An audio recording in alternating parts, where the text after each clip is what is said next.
In the morning of a springtime day, a letter came for me, Vivian Flower. I was expecting the letter because it always comes in the springtime. It was an invitation to the Indian festival at the end of summer. As I read it, I thought of my son Moses and the surprise I had planned for him.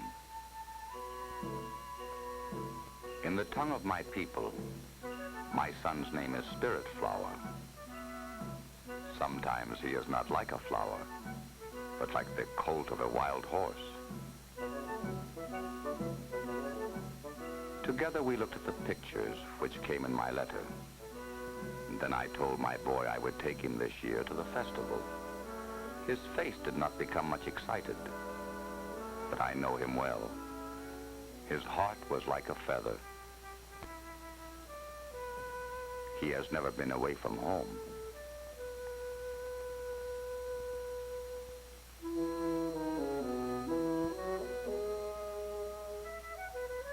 In the afternoon, my brother came to my house. He is Tony Whitecloud from Sandia, Pueblo. He has been in the motion pictures and danced the hoop dance in big cities.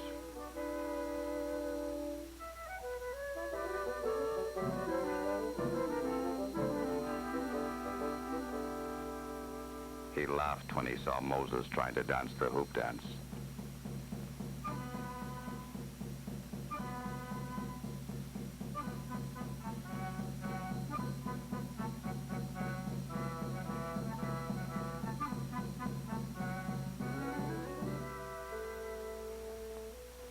Tony has much affection for his nephew.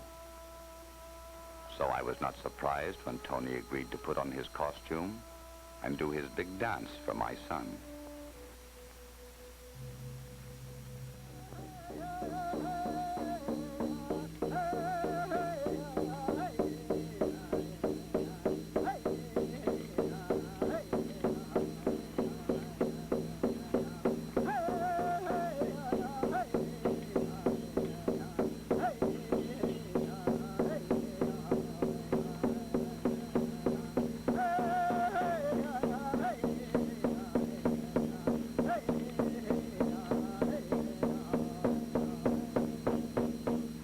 Moses hopes to be a graceful dancer like his uncle. But more important things come first. My son is now 8 years old, and it is time to tell him the story of our people and the meaning of our ways.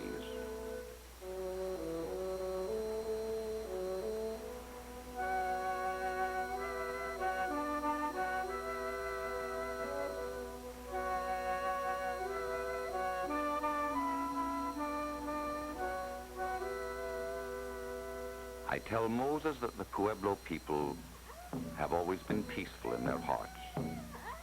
We have built homes, first in the high cliffs, then in the valley. We have plowed the earth and planted the seed for centuries.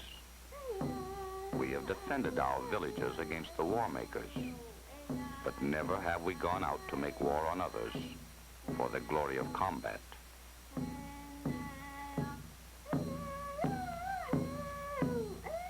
We live together in our Pueblos and settle our troubles in our own way.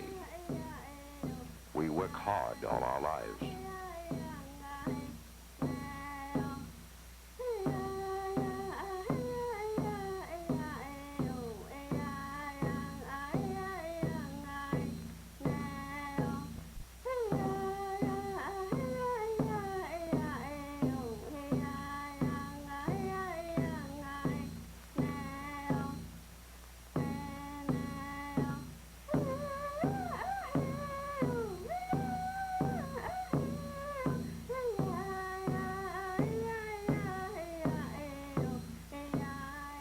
I tell my son that someday he will make his living from our fields in the Rio Grande Valley. I must prepare him for that work. I tell him that the burning sun will steal moisture from the land, and the river must give it back if there is to be life for growing things. Long before the white men discovered America, our forefathers irrigated this land and turned the Rio Grande, the Rio Chama, and the Pecos River into their fields. I tell Moses that water is his greatest treasure. In the high mountains, when the sun of early spring touches the snow.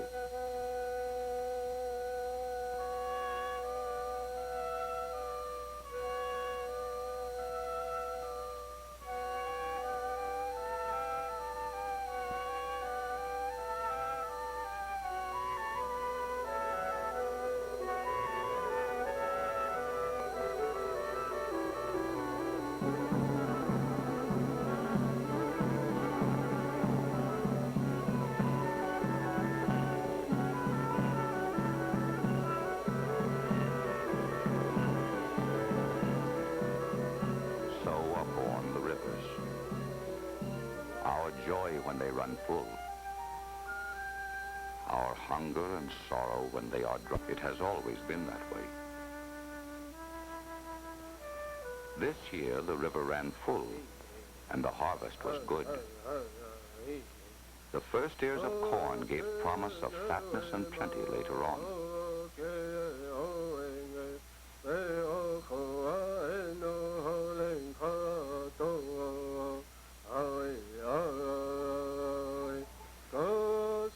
In all the summers of my life, our wheat fields were never so good to us. Not a single grain of the great harvest was wasted, because our people know that waste is the brother of famine.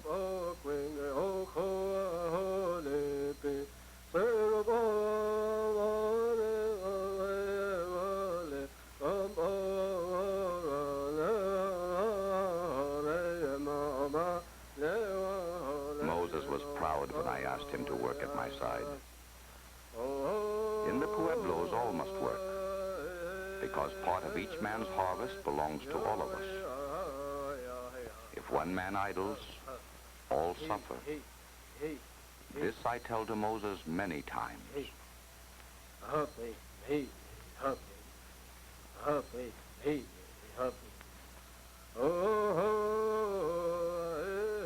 There was contentment in our people as the heavy bags of wheat grew high on the wagon. The work went on for many days, until chaff from the grain was a golden hill on the field.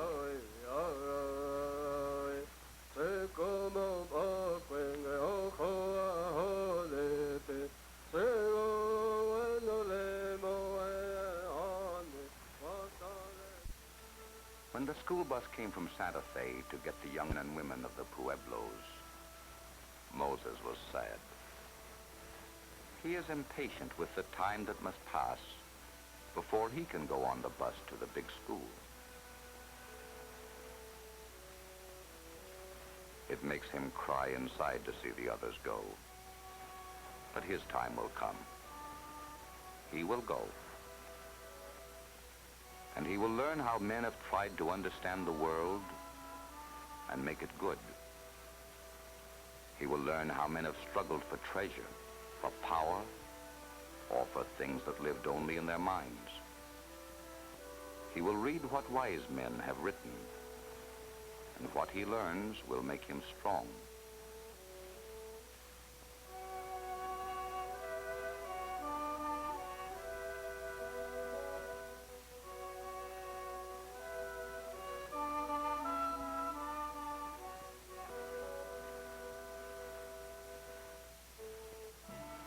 He will be clumsy at first, but he will discover the skill in his hands.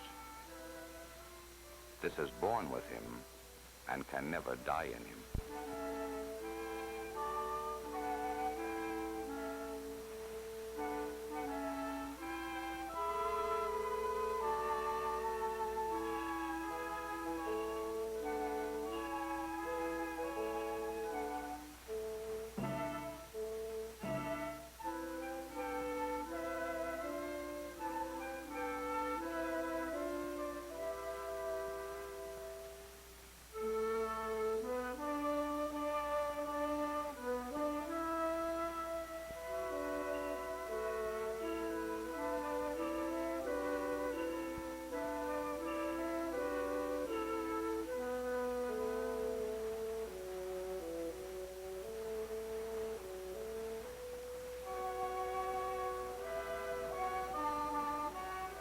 He will learn to show others what he sees when he looks at the world about him, the world he can see and touch.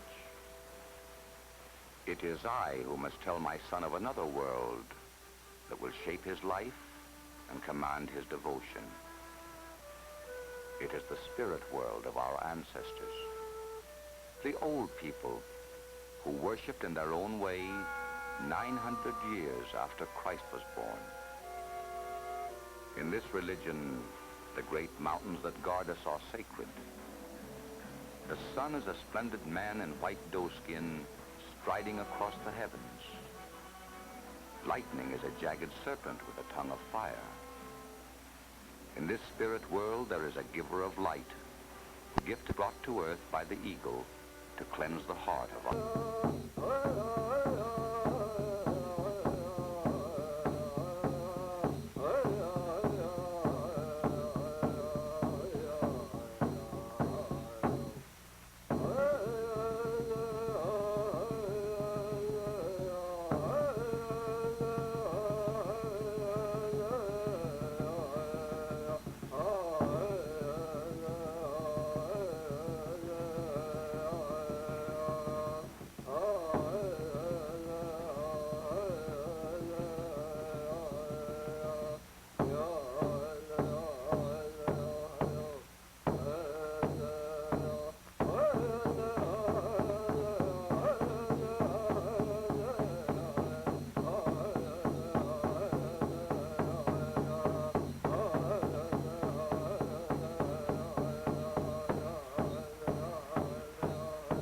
I tell my son what I learned from my father about the old people and their great skill as hunters. They roamed far from their villages to hunt the buffalo, and when they killed, they feasted. After the feast, they gave thanks with a dance that told of strength that had come to them from the feast.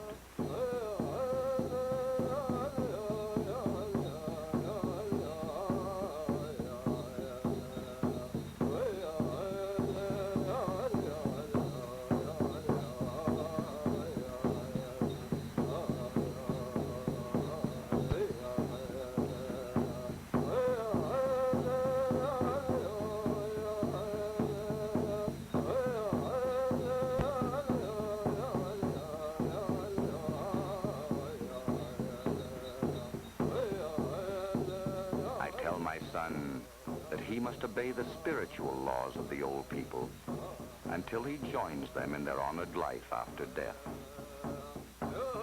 Someday he may be chosen to dance the bow and arrow dance. So I explained to him that this is our way of imitating the hunter and the hunted. My son will never need to hunt with bow and arrow, but the dance will go on for generations to come.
one short summer, I cannot teach my boy the lessons that our people have learned in 1,000 years. My father could not do this for me, and there is no need to hurry.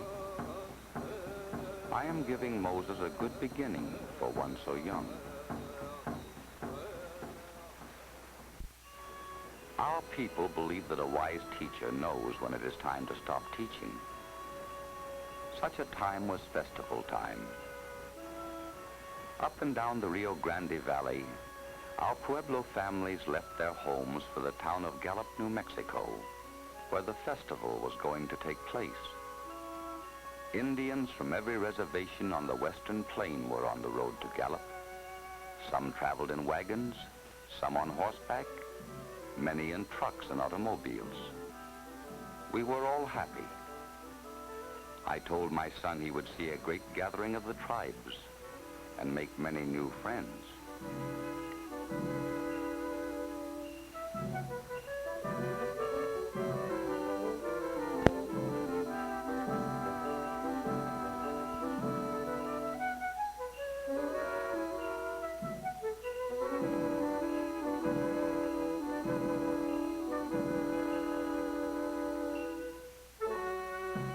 When my son and I reached Gallup, we walked to the camping ground in the hills near town. There I told Moses that tomorrow would be a great occasion for all the Indian people, a day of brotherhood and good feeling that he would never forget.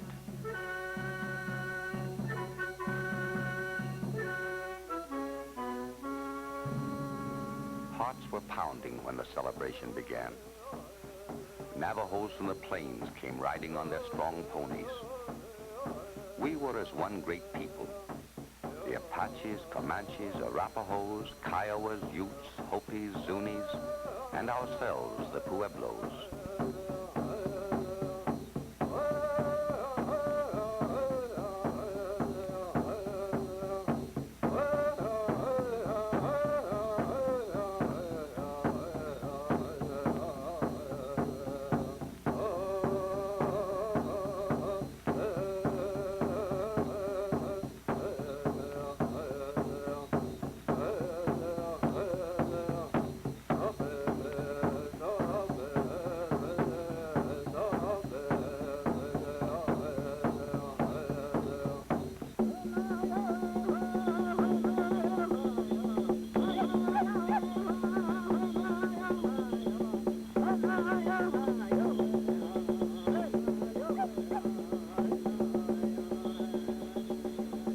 Tony led our family dancing with his hoops.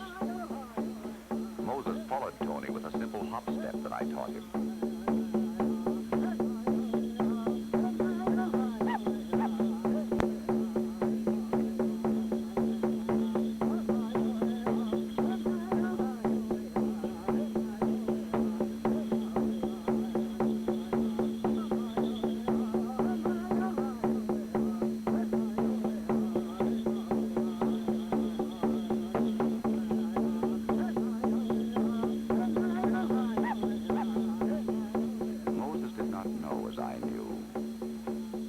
Not only for the people in the street and on the hills above the town.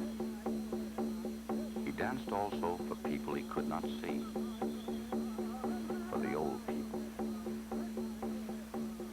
far away from the streets of the town, beyond the hill of the camps, above the high mesa, and through the great clouds. Others watched my boy. The old people, gone from life so long ago, looked on.